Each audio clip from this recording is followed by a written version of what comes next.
Hey YouTube, this is Wrestling Music Park Fan 62. We are less than 2 weeks away from being 5 years since it was the pandemic. I'm not gonna say the full name just because of how YouTube is, but I'm just gonna say the pandemic. And with that marks how wrestling did during that time. And honestly, it was a rather strange one during that time because all these companies essentially did not know what to do. So they did what they could. So,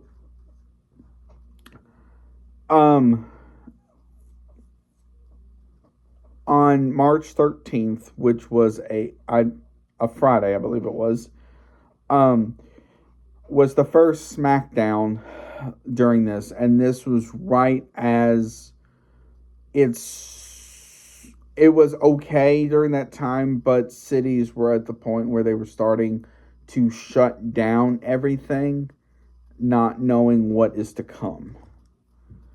And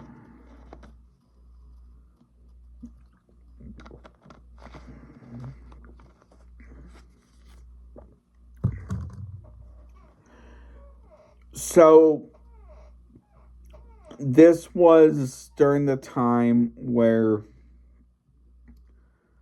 WWE essentially had no clue what to do. So this is where they went to the Performance Center.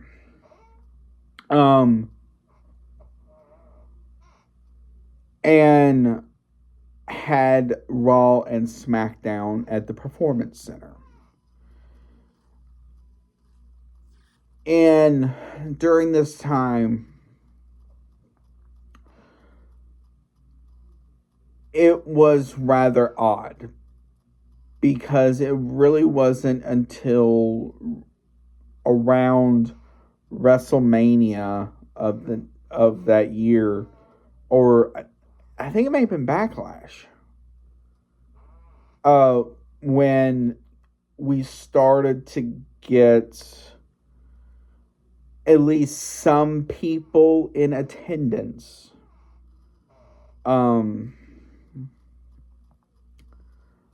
for these shows.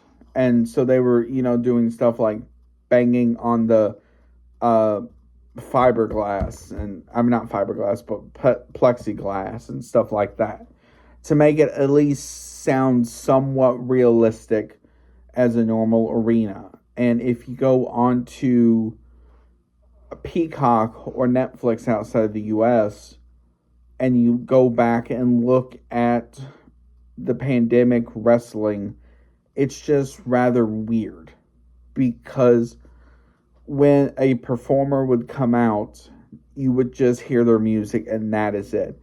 No, not even piped in like cheers or boos or anything like that. And then with NXT, they, luckily for them, all they had to do during that time was take out the bleachers at Full Sail University. And that was essentially it. So I think they probably took the bleachers and sent them to the Performance Center. But so, and then during this time as well, no, it was going into the next year, I'm sorry, where they kind of transition into the 2.0 phase. But it was rather weird because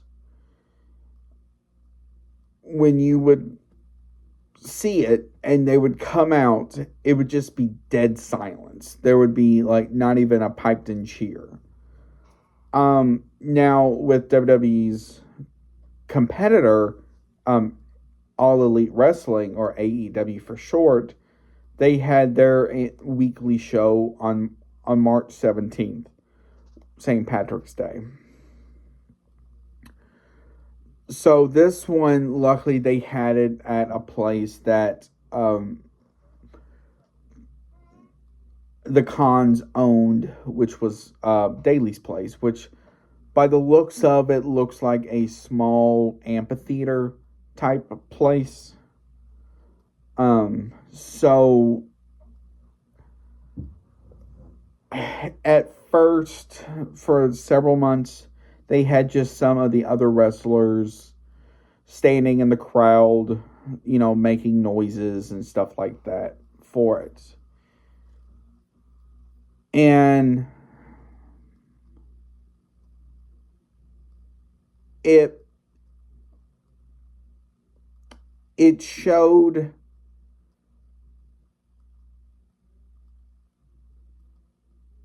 that how much these companies depend on a crowd, because even with just maybe 20 wrestlers in the crowd, this building still is a good sized building. It holds around 3 or 4 thousand people, and even with 20, it sounded somewhat realistic, but not by much. And it showed that, you know, how much we depend on it. And then Impact, with March 18th, luckily that show was pre-taped, so you didn't really get to see Pandemic wrestling with them until the next week or two later. Depending on how much in advance they taped during that time. And then even then, once they went to Pandemic Wrestling, it showed how much it essentially Impact during this time was similar to NXT more than Raw, SmackDown, or AEW during this time, because the arena that they had during this time, there was essentially nobody in there. They didn't even have some of the extra wrestlers, out making noises or yelling or booing or, anything like that. And it shows that how much we depend on the crowds for these shows.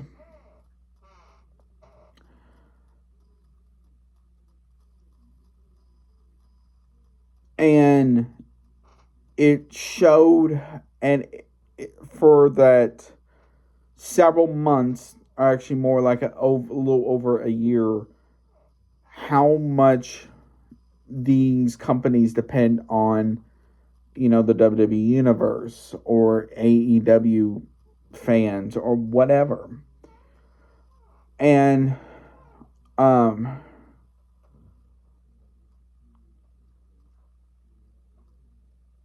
it shows how much they depend on, the crowd to make the show somewhat better.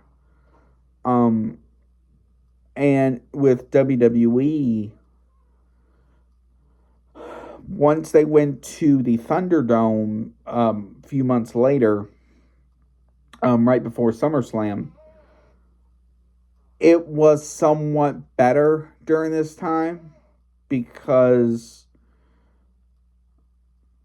at least they had, those small screens where, the fans could look at the matches and stuff like that. But I will say this, one of the most interesting things that happened during this time was the whole Bray Wyatt, Alexa Bliss stuff. I will do a video on how exactly this happened and how did it, and all that. So stay tuned for that. And it really wasn't until after WrestleMania the following year where stuff went somewhat back to normal. So if you watched like Raw after WrestleMania 20 and I believe 21, it shows how much they depend on the crowds.